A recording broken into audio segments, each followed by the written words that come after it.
Hi friends, அனைவருக்கும் வணக்கம். இப்போ ரீசெண்டாக டிஎன்பிஎஸ்சி நடத்துகிற எக்ஸாம்ஸில் பார்த்தோம் அப்படின்னாக்கா, நிறையா கொஸ்டின்ஸில் பாலிட்டி கொஸ்டின்ஸ் வந்து ஆர்டிக்கலில் அதிகமாக கேட்க ஆரம்பிச்சிட்டாங்க. நமக்கு தெரிஞ்ச ஆர்டிக்கல் ஓகே தான், தெரியாத ஆர்டிக்கல்லாம் இப்போ வர வர நிறையா கேட்க ஆரம்பிச்சிட்டாங்க. அதனால் வந்து நம்மளோட இந்தியாவில் இருக்கக்கூடிய அரசியலமைப்பு அமைப்புகள் இருக்குது பார்த்திங்களா, அரசியலமைப்பு அமைப்புகள், பாராளுமன்றம், அதுக்கப்புறம் டிஎன்பிஎஸ்சி, இதெல்லாம் அரசியலமைப்பு சார்ந்த அமைப்புகள். இதுக்கு உண்டான ஆர்டிகல்ஸு என்னென்ன, அது அமைப்பு என்ன, அதுக்குள்ளார யார் யார் இருக்காங்க அப்படிங்கிறதெல்லாம் வந்து ஒவ்வொரு நாள் சின்ன சின்ன ஷார்ட்ஸாக பார்க்கலாம். ஓகேவா? சரி, ரைட்டு. இப்போ ஃபஸ்ட்டு வந்து நம்ம பார்க்க போகிறது பாராளுமன்றம். பாராளுமன்றத்துக்குள்ளார யார் யார் இருப்பானாக்க, குடியரசுத் தலைவர் இருப்பார், மக்களவை, மாநிலங்களவை, இது மூணு சேர்ந்தது தான் வந்து பாராளுமன்றம். இதுக்கு உண்டான ஆர்டிகல் 79. இது எல்லாத்துக்கும் தெரிஞ்ச விஷயந்தான். அதுக்கு அடுத்தது வந்து மாநிலங்களவை.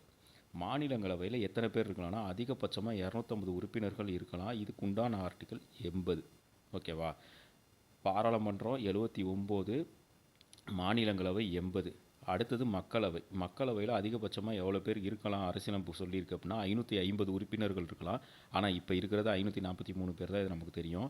ஸோ இதுக்குண்டான ஆர்டிகல் 81. சரி, அடுத்தது மத்திய அமைச்சரவை குழு. மத்திய அமைச்சரவை குழுவில் யார் இருப்பா அப்படின்னா, தலைவராக இருக்கிற, அதுக்கு தலைமை வந்து பிரதமராக, அதுக்கப்புறம் பல அமைச்சர்கள் இருப்பாங்க அந்த குழுவில். ஸோ அதுக்குண்டான ஆர்டிகல் 74.